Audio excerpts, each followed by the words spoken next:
Web series story expert presence J Edgar. यह film American biographical drama है जो John Edgar Hoover की जीवनी को बयां करती है।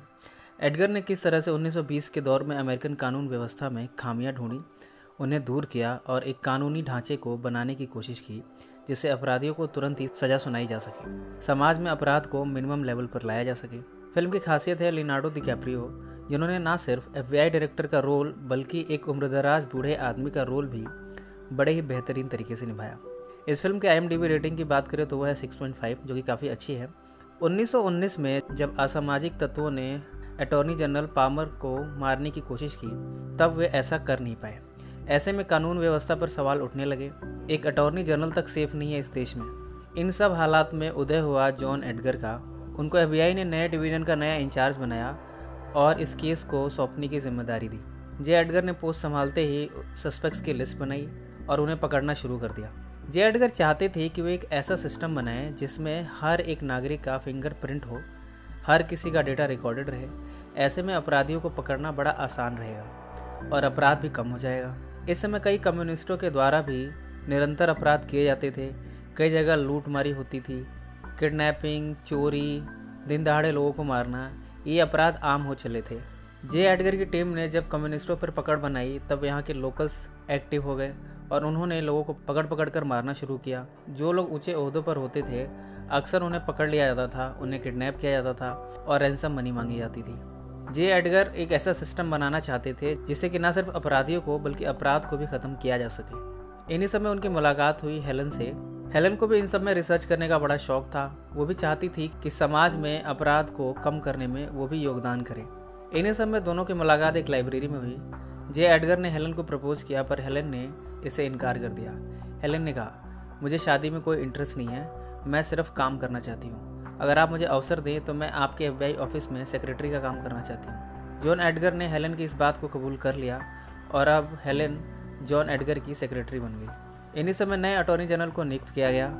जॉन एडगर को FBI का डायरेक्टर बना दिया गया और उनसे कहा गया कि आपको कानून व्यवस्था ठीक करनी है, चाहे जैसे हो। जे एडगर ने अपनी शर्तें रखी और कहा कि मैं अपने हिसाब से आदमियों को चुनूंगा, उन्हें ट्रेन करूंगा और मैं जैसे चाहे वैसे उनसे काम लूँगा।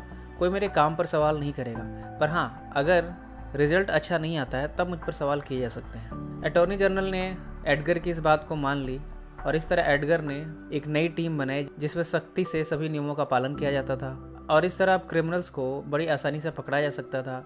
समाज में धीरे धीरे अपराध कम होने लगा था, पर इस सब से एक अराजकता का माहौल भी क्रिएट हुआ। इसकी वजह से सिस्टम पे सवाल उठने शुरू हुए। जॉन एडगर ने इन सब का भी मुकाबला किया।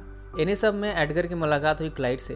एडगर को यह एहसास हुआ कि क्लाइड एक बड़ा कीमती शख्स साबित हो सकता है FBI के लिए। हालांकि क्लाइड के ऑन पेपर्स कोई काबिलियत नहीं थी, पर एडगर ने क्लाइड के पुराने रिकॉर्ड्स का पता लगवाया और इस तरह क्लाइड को अपने ऑफिस में काम पर रख लिया। क्लाइड अपने काम में बड़ा एफिशिएंट है। उसने काफ़ी मदद की जे एडगर की इस सिस्टम को सुधारने में, पर साथ ही क्लाइड होमोसेक्सुअल भी है। वो एडगर को धीरे धीरे पसंद करने लगा। उसने एडगर के सामने एक शर्त रखी कि वो एडगर के साथ काम करने में बहुत खुश है और वो पूरी उम्र उनके साथ काम करता रहेगा। उसकी कंडीशन बस एक है कि दिन का या तो लंच या फिर डिनर एटलीस्ट वो उसके साथ करे। जॉन एडगर ने उसकी बात को कबूल कर लिया और इस तरह दोनों की जोड़ी ने FBI में नए नए चेंजेस लाने शुरू कर दिए। एक दिन जब एडगर ने कहा कि उसे किसी लड़की से प्यार है तो क्लाइड को ये बात पसंद नहीं आई। वो हमेशा एडगर के साथ रहना चाहता है। इन्हीं सब में दोनों में कहासुनी हुई और क्लाइड ने एडगर को किस कर लिया। एडगर ने कहा, ऐसा फिर से कभी मत करना। पर कुछ दिनों के बाद एडगर के अंदर भी क्लाइड के लिए फीलिंग्स उत्पन्न हुई और फिर दोनों ने आपस में प्यार करना शुरू कर दिया। इन्हीं समय एडगर पर कई सवाल उठे कि इतने सारे फंड जो कि सरकार से दिए जाते हैं FBI को, वो कहाँ जाते हैं, इस फंड का कहाँ पे और कैसे यूज़ हो रहा है। एडगर ने कहा उसने बहुत सारी तब्दीलियाँ करी हैं सिस्टम में और कोई करप्शन नहीं हुआ, पर उसे एक क्वेश्चन किया गया कि इतने पैसे खर्च कहाँ हो रहे हैं, इतनी एडवर्टाइजिंग करी जा रही है, इतने सारे कॉमिक्स बनाए जा रहे हैं, आखिर ये पैसे आ कहाँ से रहे हैं। एडगर ने भी अपना पॉइंट रखा, पर हायर अथॉरिटीज़ उससे सेटिस्फाइड नहीं थी। पर इसके बाद एडगर ने और भी ज़्यादा एक्टिवली काम करना शुरू कर दिया। अब FBI आए दिन अपराधियों को पकड़ लेती थी और अपराध का नाम धीरे धीरे ख़त्म होने लगा था। इन्हीं समय पॉलिटिशियन लिंडनबर्ग के किडनैप होने की खबर मीडिया में छा गई। इस पर भी FBI पर सवाल उठने लगे। एडगर की टीम ने इसकी जांच पड़ताल शुरू की। लिंडनबर्ग के बेटे का स्कल भी लिंडनबर्ग के घर से थोड़ी दूरी पर मिला, लिहाजा एडगर की टीम पे सवाल उठने लाजमी थे। रैंसम कॉल की शिनाख्त हुई और किडनैपर की हैंडराइटिंग को एनालाइज किया गया। इन सब की मदद से एडगर ने ये पता लगा लिया कि किडनैपिंग हॉफमैन ने करी है। इस तरह हॉफमैन को पकड़ा गया और एडगर की टीम की वाहवाही हुई। एक दिन एडगर ने अपनी सेक्रेटरी को बुलाकर कहा कि अब वो बूढ़े हो चले हैं, उन्हें कमजोरी ने घेर लिया है। एडगर ने कहा, मुझे अपनी फिक्र नहीं है, फिक्र है तो FBI की। मेरे मरने के बाद कहीं FBI कमज़ोर न पड़ जाए और ये जो सिस्टम मैंने बनाया है साथ में वो भी ना कमज़ोर पड़ जाए और अपराध फिर जीत ना जाए। पता नहीं मेरे मरने के बाद इस अपराध जगत में क्या क्या होगा और FBI उससे कैसे डील करेगी। उसने हेलन से कहा कि वो जो सीक्रेट फाइल्स उसने बनाई है उसके मरने के बाद वो उनका ख्याल रखे। गलती से भी अगर ये फाइल्स प्रेसिडेंट निक्सन के हाथ लग गई तो वो FBI को मिसयूज़ कर सकता है अपने काम के लिए।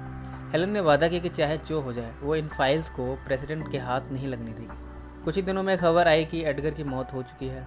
क्लाइड काफ़ी दुखी हुआ इन सब से, वो बहुत प्यार करता था एडगर से। कुछ ही दिनों में उसके भी मरने की खबर आई और इस तरह FBI के 2 जांबाज चल बैठे। प्रेसिडेंट निक्सन ने बहुत ट्राई किया उन फाइल्स को ढूंढने का, पर उसके पहले ही हेलन उन फाइल्स को उस ऑफिस से निकाल चुकी थी और डिस्ट्रॉय कर चुकी थी।